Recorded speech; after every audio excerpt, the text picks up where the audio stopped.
கடைசியில் ஒரு கேள்வி கேட்டார். பாலாவை வச்சு படம் எடுத்தவங்களாம் ரோட்டுக்கு போயிட்டாங்க, நீங்கள் எப்போ ரோட்டுக்கு வர்றீங்க? எனக்கு பயங்கர கோபம் வந்துருச்சு. பாலாவை வச்சு படம் எடுத்தவங்களாம் ரோட்டுக்கு வந்துட்டாங்க, நீங்கள் எப்போ ரோட்டுக்கு வர்றீங்கன்னு ஒரு பத்திரிக்கையாளர் கேட்க வேண்டிய கேள்வியா இது? நான் இதே கேள்வியை திரும்பி அந்த பத்திரிக்கையாளர் கேட்டேன்னா, உங்களை மாதிரி பத்திரிக்கையாளர்லாம் வச்சுருக்க அந்த அந்த பாரதிதழ் அவர் என்னைக்கு ரோட்டுக்கு வருவார் அப்படின்னு கேட்டேன்னா இது எப்படி இருக்காது? எனக்கும் பாலாண்ணனுக்கும் பிரச்சனை, பாலாண்ணனுக்கு எனக்கும் பணத்தினால பிரச்சனை அப்படின்னு என்ன சொல்கிறாங்க. நான் கடந்து போயிடுறது என்ன பஞ்சாயத்து? ஒருவேளை பஞ்சாயத்துன்னா நீங்களே வந்து கூட தீர்த்து வச்சுட்டு போயிருங்களேன். அபர்நிதியை வந்து நாங்கள் வந்து நீங்கள் இந்த மாதிரி ப்ரமோஷனுக்கு வரணும் அப்படின்னு சொல்லி அவங்களுக்கு கால் பண்ணி கூப்பிட்ட போது எனக்கு ப்ரமோஷனுக்கு தனியாக காசு கொடுக்கணும் அப்படின்னு கேட்டாங்க. இது புதுசாக இருக்குது, ப்ரமோஷனுக்கு தனியாக காசு கொடுக்கணுன்ற புதுசாக இருக்குன்னு சொல்லிட்டு அப்படி என்கிட்ட சொன்னாங்க. ரெண்டாவது அவங்க 2-3 கண்டிஷன் வச்சாங்க. அதெல்லாம் சொன்னால் பெரிய கான்ட்ரவர்சி ஆகிடும். அவங்க வச்ச கண்டிஷன்ஸ்லாம் வந்து நான் ஸ்டேஜில் யாரோட உட்காரணுன்ற வரைக்கும் அவங்க டிக்ளேர் பண்ணுறாங்க. நான் உட்கார்ற ஸ்டேஜில் இவங்க எல்லாம் தான் உட்காரணும், எனக்கு ஈக்குவலானவங்க தான் உட்காரணும் அப்படின்ற வரைக்கும் பேசினாங்க. நான் முடியாது சார், எனக்கு 3 லட்ச ரூபா கொடுத்தா நான் வர்றேன் பப்ளிசிட்டிக்கு, இல்லைன்னா வரமாட்டேன். ரொம்ப நன்றி, நீங்கள் வைங்க, உங்களுக்கு 3 லட்ச ரூபா கொடுக்குறத நாங்கள் வேறு மாதிரி பப்ளிசிட்டி பண்ணிக்கிறோம், விட்டுருங்க அப்படின்னு சொல்லிட்டு விட்டாச்சு. வந்தீங்கன்னா உங்கள் சப்போர்ட் கொஞ்சம் யூஸாக இருக்கும், வாங்கன்னு சொன்னேன். அதுக்கப்புறம் என்ன ஆச்சுன்னு தெரில, அவங்க வரலன்னு நினைக்கிறேன். என்ன சொன்ன, உங்கள்கிட்ட தான் பேசினாங்களா? அவுட் ஆஃப் ஸ்டேஷன்ட்டாங்களா? ரைட்டு, அப்படியே இருக்க சொல்லுங்கள். அவுட் ஆஃப் ஸ்டேஷன்லேயே இருக்கட்டும், உள்ளே வர வேண்டாம்.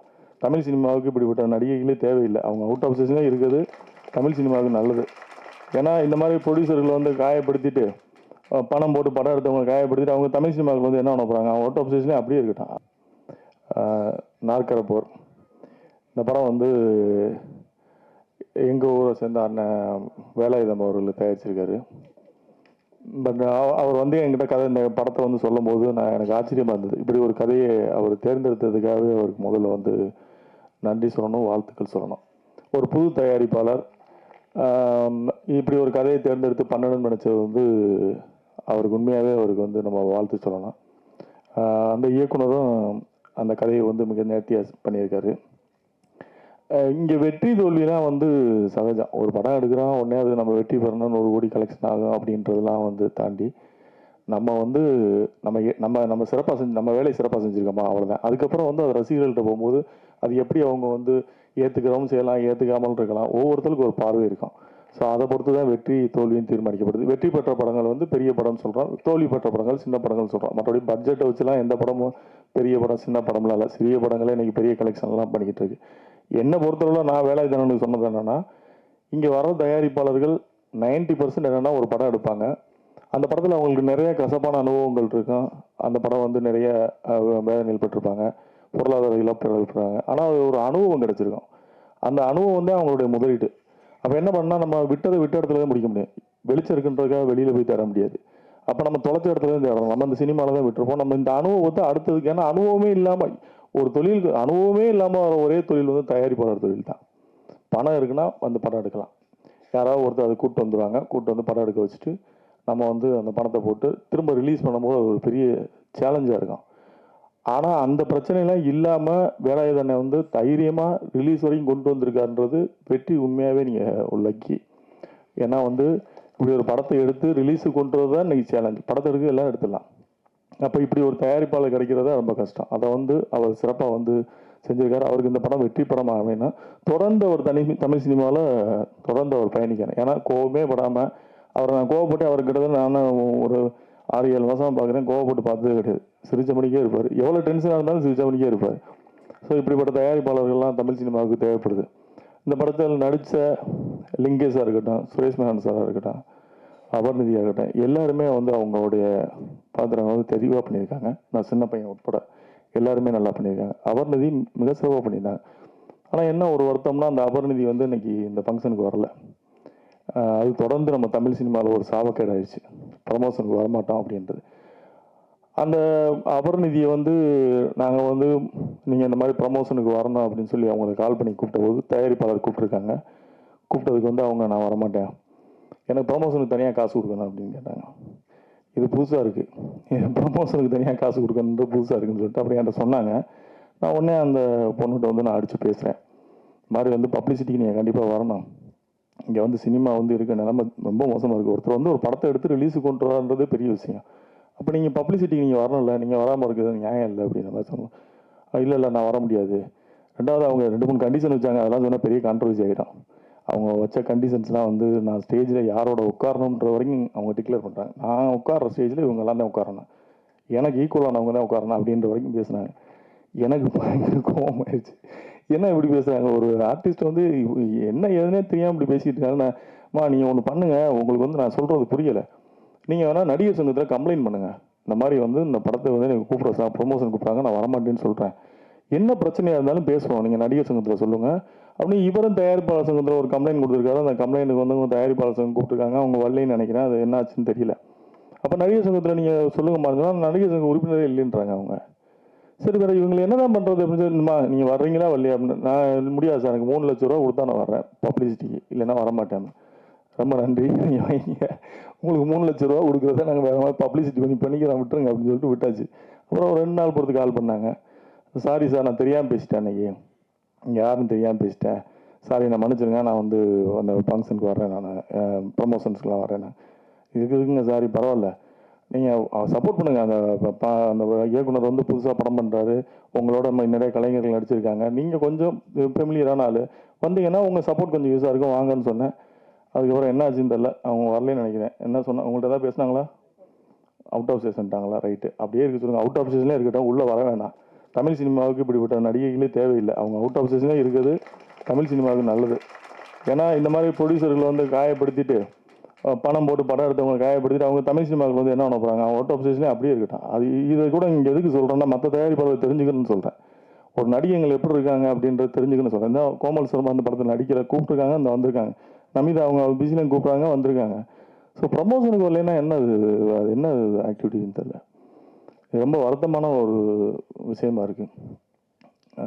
அப்புறம் எல்லாரும் என்னை பற்றி சொன்னாங்க, நான் வந்து படம் சரியான படங்கள் அப்படிலாம் கிடையாது. எனக்கு வந்து அண்ணன் வேலைதனை வந்து நம்ம ஊருக்காரு, சரி அவருக்கு சப்போர்ட் பண்ணணும் அப்படின்னா. ஏன்னா நல்ல படங்கள்லாம் நமக்கு வந்து சமீபத்தில் நான் மீரா கதிரவனோட ஒரு படம் பார்த்தேன், மிகச்சிறந்த படம். இப்போ சொல்கிறேன், எழுதி வச்சுங்க, அந்த படம் வந்து தமிழ் சினிமாவில் வந்து பெருசாக பேசப்படும். அந்த மாதிரி ஒரு படம் எனக்கு ஒரு படம் பிடிச்சதுன்னா, எனக்கு அந்த படம் வந்து ஏதாவது ஒன்று பண்ணணும்னு எனக்கு மனசுக்குள்ள ஒரு வேட்கை. ஜெயிக்கிறோம் தோக்குறோம்லாம் தாண்டி எனக்கு கதை பிடிக்கணும். ரெண்டாவது வந்து அந்த படத்தில் ஏதாவது ஒரு கருத்து இருக்குன்னா பண்ணுவேன், இல்லைன்னா வந்து அது எனக்கு பெருசாக நாட்டம் போகாது. அப்படி தான் நான் பண்ணுறது. அப்படி பார்க்கப்பட்ட படங்களில் இந்த நாற்கரை போகிற எனக்கு வந்து இதில் பேசக்கூடிய அரசியல் எனக்கு ரொம்ப பிடிச்சிருந்தது. இது வரைக்கும் யாரும் சொல்லாத ஒரு விஷயம், நான் மிக மிக அவசரத்தில் சொன்ன மாதிரி அந்த கண்டென்ட் மாதிரி இதுலேயும் இந்த விஷயம் வந்து இது வரைக்கும் யாரும் தொடாத ஒரு ஏரியாவை அந்த இயக்குனர் தொட்டிருப்பார், அதை நேர்த்தியாக கை வச்சிருப்பார். ஸோ அதனால் இந்த படத்துக்கு வந்து நம்ம ஆதரவு கொடுக்கணும் அப்படின்னு நினச்சிட்டு இந்த படத்துக்கான வேலைகளை ஆரம்பித்தான். தயாரிப்பாளர்கள் முக்கியம் அப்படின்லாம் எல்லாம் பேசலாம். இன்றைக்கி ஈவினிங் எனக்கு ஏற்பட்ட ஒரு கதை, இவங்கெல்லாம் இதில் பேசும்போது எனக்கு மைண்டில் ஃபுல்லாக தான் ஓடிக்கிட்டு. இன்றைக்கி சாயந்தரம் ஏற்பட்ட ஒரு கசப்பான அனுபவம். சமீப காலம் பார்த்தீங்கன்னா, நான் பத்திரிகையாளர்களுக்கு எல்லாருக்குமே நல்ல நண்பர்கள், எல்லாருமே என்னுடைய சகோதரர்கள், எல்லாரையும் நான் நெருங்கி பேசக்கூடிய எல்லாருமே நேரடியாக பேசக்கூடிய நண்பர்கள் எல்லாருமே. எனக்கு இங்கே இருக்க பத்திரிகையாளர்கள் அத்தனை பேருமே நேரடி தொடர்பில் இருக்கவங்க, எல்லாருமே அண்ணன் தம்பியாக பழகக்கூடிய ஒரு சமீப காலமாக ஒரு வார இதழில் வந்து தொடர்ந்து வணங்கானை பற்றி தவறான செய்தி வந்துகிட்டே இருந்தது. எனக்கும் பாலாண்ணனுக்கும் பிரச்சனை, பாலாண்ணனுக்கு எனக்கும் பணத்தினால பிரச்சனை அப்படின்னு என்னன்னு சொல்கிறாங்க. நான் கடந்து போயிடுறது. என்ன பஞ்சாயத்து, ஒருவேளை பஞ்சாயத்துனா நீங்களே வந்து கூட தீர்த்து வச்சுட்டு போயிருங்களேன், எங்கள் 2 பேருக்கு எதுவும் பஞ்சாயத்துனா சரி பரவாயில்ல, நீங்களே வந்து தீர்த்து வச்சுட்டு போயிருங்க அப்படின்னு கூட எனக்கு நுழைந்து வந்து எதுக்கு எழுதுறாங்க அப்படின்னு. இந்த இது பிரச்சனை ஒரு பக்கம் போயிட்டு இருக்கும்போது இன்னைக்கு சாயந்தரம் அதே பத்திரிகையிலேருந்து ஒரு இன்டர்வியூவாக வந்திருந்தாங்க. அதே வார இதழ், ஒரு முன்னணி வார இதழ் இன்டர்வியூவாக வர்றாங்க. அந்த பத்திரிகையில் பணியாற்ற அத்தனை பேருமே என்னுடைய நண்பர்கள். அவங்க வச்ச கேள்வி வந்து எனக்கு உண்மையாகவே வந்து மிகப்பெரிய ஒரு கோபத்தை. முன்னெல்லாம் எப்படி நீங்கள் பத்திரிகையாளர் எங்கிட்ட கேள்வி கேட்பீங்க, ஒரு கேள்வி கேட்பீங்க, நாங்கள் பதில் சொல்லுவோம், அதுக்கு ஒரு துணை கேள்வி கேட்பீங்க, அந்த நான் என்னோட பதிலேருந்து ஒரு துணை கேள்வி கேட்பீங்க. இதெல்லாம் வந்து ஜேர்னலிஸ்ட், இவங்க வந்து பத்திரிகையாளர்கள்.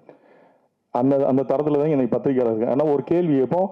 நான் ரவி பெர்னாட் சார்லாம் வந்து அப்போ பார்த்து பிரமிச்சிருக்கேன் அவரோட கொஸ்டின்ஸ்லாம்.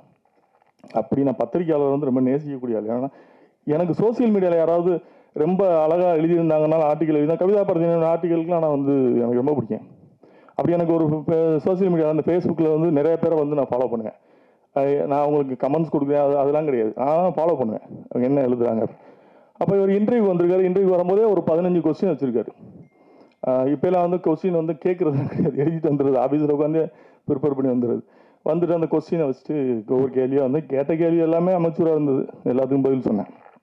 கடைசியில் ஒரு கேள்வி கேட்டார், பாலாவை வச்சு படம் எடுத்தவங்களாம் ரோட்டுக்கு போயிட்டாங்க, நீங்கள் எப்போ ரோட்டுக்கு வர்றீங்க? எனக்கு பயங்கர கோபம் வந்துருச்சு. பாலாவை வச்சு படம் எடுத்தவங்களாம் ரோட்டுக்கு வந்துட்டாங்க, நீங்கள் எப்போ ரோட்டுக்கு வர்றீங்கன்னு ஒரு பத்திரிக்கையாளர் கேட்க வேண்டிய கேள்வியாக இது. நான் இதே கேள்வியை திரும்பி அந்த பத்திரிக்கையாளர் கேட்டேன்னா, உங்களை மாதிரி பத்திரிக்கையாளர்லாம் வச்சுருக்க அந்த அந்த பாரதிதழ் அவர் என்னைக்கு ரோட்டுக்கு வருவார் அப்படின்னு கேட்டேன்னா இது எப்படி இருக்காது?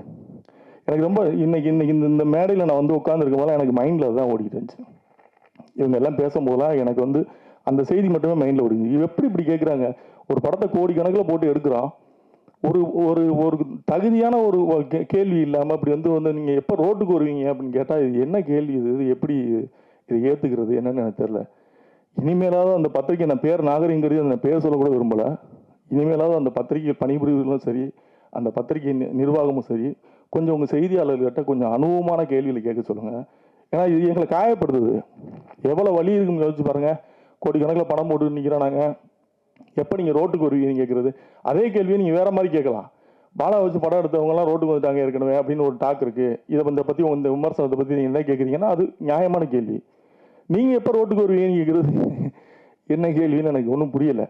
இது என்னுடைய ஆதங்கம். ஆக்சுவலாக வந்து நீங்கள்லாம் என்னுடைய நண்பர்கள், பத்திரிகையாளர்கள் கூட நண்பர்கள், உங்கள் மேலே மிகப்பெரிய மரியாதை வச்சுருக்கேன், உங்களோட நண்பராக பழகிறேன். என்னோடய ஆதங்கத்தை சேர்ப்பேன். எனக்கு வந்து இவங்கெல்லாம் பேசும்போது தான் எனக்கு மைண்டில் அதுதான் ஓடிட்டு இருந்துச்சு, என்ன இப்படி கேட்டாங்களே. எனக்கு வரும்போது அதுவும் இந்த ஃபங்க்ஷனுக்கு கிளம்பி வரும்போது நான் அப்பவும் நான் அந்த ஃபங்க்ஷனுக்கு போகிறேன் அப்படின்னு சொல்கிறேன். இல்லை ஒரு 10 நிமிஷம் தானே உட்காந்து முடிச்சுட்டு போயிருங்கன்னு சொன்னோன்னே சரி அப்பவும் அந்த இம்பார்ட்டன்ஸ் கொடுத்து ஓகே நம்மளை மதித்து ஒருத்தர் வர்றாங்க கொடுப்போம்னு சொல்லி கொடுக்கும்போது கேட்ட கேள்வி வந்து எனக்கு ரொம்ப ஹர்ட் ஆயிடுச்சு. எனிவே இந்த நாற்கரப்போர் படத்தில் வந்து பணியாற்றின அத்தனை பேருக்கும் என்னுடைய வாழ்த்துக்கள். இந்த படம் வந்து ஒரு மிகச்சிறந்த படமாக வரணும். இதில் பேசப்பட்ட கருத்துக்கள் வந்து விவாதிக்கப்பட வேண்டிய ஒரு கருத்துக்கள். இதை வந்து எல்லாருமே தெரிஞ்சுக்க வேண்டிய, விவாதிக்கப்பட வேண்டிய ஒரு கருத்துக்கள். ஸோ அந்த படம் வந்து வெற்றி பெறுவதற்கு என்னுடைய வாழ்த்துக்கள். வந்திருந்த அனைவருக்கும் எனது நெஞ்சம் நிறைந்த நல்வாழ்த்துக்கள் விடைபெறுகிறேன். நன்றி.